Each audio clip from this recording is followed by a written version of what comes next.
गुरु के द्वारा दिए गए ज्ञान के बिना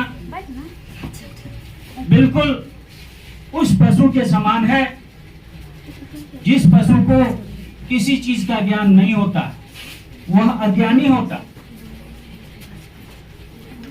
तो कहते हैं गुरु रे ब्रह्मा गुरु रे विष्णु गुरु रे देवो महेश्वर साक्षात पार ब्रह्म तस्मै श्री गुरुवे नमः।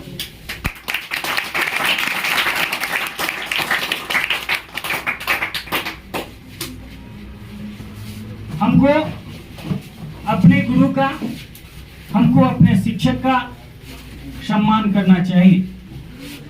सम्मान इसलिए करना चाहिए कि गुरु हमको चलना सिखलाते हैं, गुरु हमको बोलना सिखलाते हैं, गुरु हमको जीवन में संघर्ष करना सिखलाते हैं, गुरु हमको ऊंचाइयों को प्राप्त करने में जो बाधाएं आती है जीवन में उसको तोड़ना सिखलाते हैं। और गुरु एक ऐसा माध्यम है जो जीवन के महत्व को बतलाते हैं, जीवन की सार्थकता को बतलाते हैं। बिना गुरु के ये जीवन नरक के समान है, ये जीवन पशु के समान। मनुष्य के जीवन में पहला गुरु उसके माता पिता होते हैं। माता पिता मनुष्य का पहला गुरु होता जो अपने बच्चों को चलना बोलना बैठना उठना सिखलाते हैं। जीवन में आगे कैसे बढ़ेंगे, जब उनका कुछ उम्र हो जाता है तो ये जो गुरु है, इन गुरुओं के हवाले माता पिता अपने बच्चों को कर देते हैं। जब हम उन गुरु का नियम पूर्वक अनुसरण करते हैं तो हम पशु से एक इंसान बन जाते हैं, एक आदमी बन जाते हैं। और जब हम इंसान बन जाएंगे तो निश्चित रूप से मेरे जीवन से दुखों का नाश हो जाएगा, मेरे जीवन की बाधाओं का अंत हो जाएगा और मेरे जीवन में आनंद ही आनंद आएगा, मेरे परिवार में आनंद ही आनंद आएगा, खुशियां आएंगी और हम जीवन के अंतिम मुकाम को हासिल करने में सक्षम हो पाएंगे। गुरु कभी नहीं बतलाते, गुरु कभी नहीं कहते कि आपस में बैर रखना, गुरु कभी नहीं कहते कि आपस में बैर रखना। गुरु हमेशा कहते हैं आपस में प्रेम रखना, अपने माता से प्रेम रखना, अपने भाइयों से प्रेम रखना, समाज में दोस्तों से प्रेम रखना, अपने से बड़ों का आदर करना, हमेशा एक गुरु का शिक्षा होता है।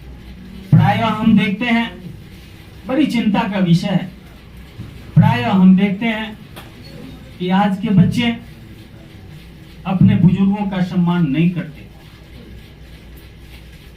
सिगरेट लेते हैं छोटे छोटे बच्चे, ऐसे पीते हैं और अपने से सीनियर के सामने करते हैं, अर्थात चिंता का विषय है।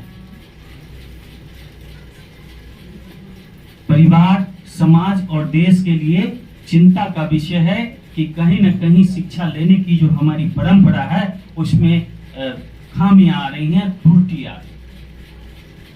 किताबों को पढ़ना, उससे ज्ञान हासिल करना, उससे कहीं ज्यादा जरूरी है अपने चरित्र का निर्माण करना। आपका व्यवहार किताबों से हम पढ़ते हैं, अपने गुरुओं से हम सीखते हैं कि जब हम सीखेंगे अपने, तो ये सुना होगा कि जब वृक्ष में फल लगते हैं तो वो क्या होता है, झुक जाता है। जिस वृक्ष में फल नहीं होते हैं वो हवा में हिलते रहते हैं। तो जब हम गुरु के पास आएंगे तो हमारे अंदर ज्ञान का संग्रह होगा, हम धीरे धीरे ज्ञानी होते जाएंगे।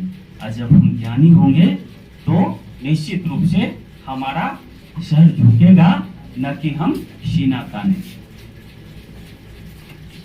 तो निश्चित रूप से हम सबों को शिक्षा का अध्ययन करना चाहिए, अपने माता पिता का सम्मान करना चाहिए, अपने गुरुजनों का सम्मान करना चाहिए और जीवन में कैसे सक्सेस हो, जीवन में सफल कैसे हो, इसके लिए एक प्रोग्राम भी बनाना चाहिए। हमने आपको पहले भी बताया था, हमने आपको पहले भी कहा था कि कौन ऐसी चीज है जो भगवान ने सबके लिए बराबर बराबर दिया है। आपको याद होगा, दुनिया का कौन ऐसा चीज है जो गरीब हो, अमीर हो, हिंदुस्तान का हो, पाकिस्तान का हो, नेपाल का हो, अमेरिका का हो, कोई भी हो, सबके लिए बराबर दिया है। वो कौन सा चीज है? शिक्षा। समय। वो कौन सा चीज है? समय। 12 घंटे का समय अंबानी के लिए भी है और 12 घंटा का समय आपके लिए। और उसी 12 घंटे के उपयोग से कोई काफी आगे चला जाता है और कोई उसी के दुरुपयोग से काफी नीचे चला जाता है। मेरे बच्चों, समय का प्रबंधन करना हम लोगों को सीखना हो। ये 12 घंटे में लगभग 7-8 घंटे तो हम लोग सो के बिता देते हैं। लगभग समझ लीजिए कि 12-13 घंटा तो ऐसे चला जाता है। शेष जो हमको अपने निर्माण के लिए जो वक्त बचता है, उस वक्त का प्रबंधन कैसे करें, ये महत्वपूर्ण है। हम गुरुजी के यहाँ आते हैं, यहाँ पे गुरुजी पढ़ाते हैं, पढ़ के हम घरे जाके अलमीरा पे किताब रख देते हैं, मोबाइल निकाल लेते हैं, टीवी ऑन कर लेते हैं, फिर कल समय होता है फिर किताब लेकर के यहाँ आ जाते हैं। क्या ऐसे हम जीवन में सफल हो पाएंगे? नहीं ना। गुरु एक माध्यम है जो आपको इशारा करते हैं कि आपको ये चीज पढ़ना है। 1 घंटे के अंदर शेष बचा समय जो है उसका प्रबंधन आपको खुद अपने घर पे करना। इसके लिए क्या करना चाहिए? हम लोगों को रूटीन बनाना चाहिए। रूटीन बनाना चाहिए कि हम जागेंगे कितने बजे, फ्रेश होने का समय उसमें निर्धारित होना चाहिए, ट्यूशन कोचिंग का समय उसमें निर्धारित होना चाहिए, भोजन का समय उसमें निर्धारित होना चाहिए, पढ़ने का समय निर्धारित होना चाहिए। पढ़ाई का मतलब कि जितना सिलेबस आपको पढ़ना है 1 to all, सबका उसमें आधा घंटा 15 मिनट का समय का निर्धारण करके यदि आप रूटीन बनाओगे तो निश्चित रूप से आपका कमांड सभी सब्जेक्ट पर होगा और आप एक सफल विद्यार्थी हो सकोगे। और जब आप मेहनत करोगे तो निश्चित रूप से आपका एग्जाम में जो रिजल्ट आएगा वो अन्य विद्यार्थियों से बेहतर आएगा। आपका जो निर्माण होगा चरित्र का, आपका जो समय प्रबंधन करने का तरीका होगा, ये आदत सी लग जाएगी और ये आदत आपके जीवन को बदल के रख देगा और सीधा यहां से ऐसे ले जाए। तो बच्चों, हम लोगों को अपने जीवन में क्या करना चाहिए? रूटीन बनाना चाहिए। क्या करना चाहिए?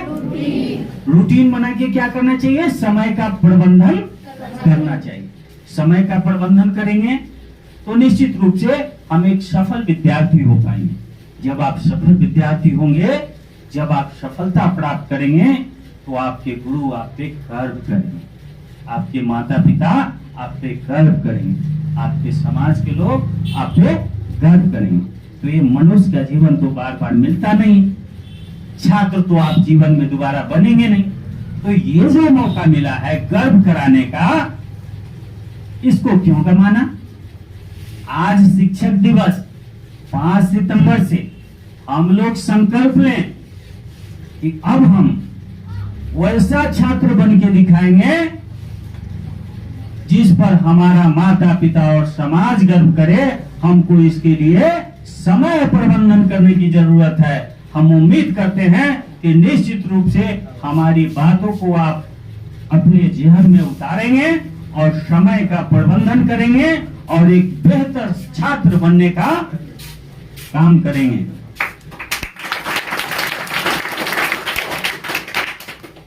आप लोगों का समय काफी हो चला है, हम आपका काफी समय लिए हैं। इसके साथ साथ ध्यान रखना है, इंसाफ की डगर पे बच्चों दिखाओ चल के, यह देश है तुम्हारा नेता तुम ही हो। इंसाफ की डगर पे बच्चों दिखाओ चल के, कहने का मतलब है कि जब पढ़ोगे तब न समझोगे कि इंसाफ क्या होता है और ना इंसाफ क्या होता है। जज की कुर्सी पे बैठोगे तो इसके लिए तो पढ़ना पड़ेगा।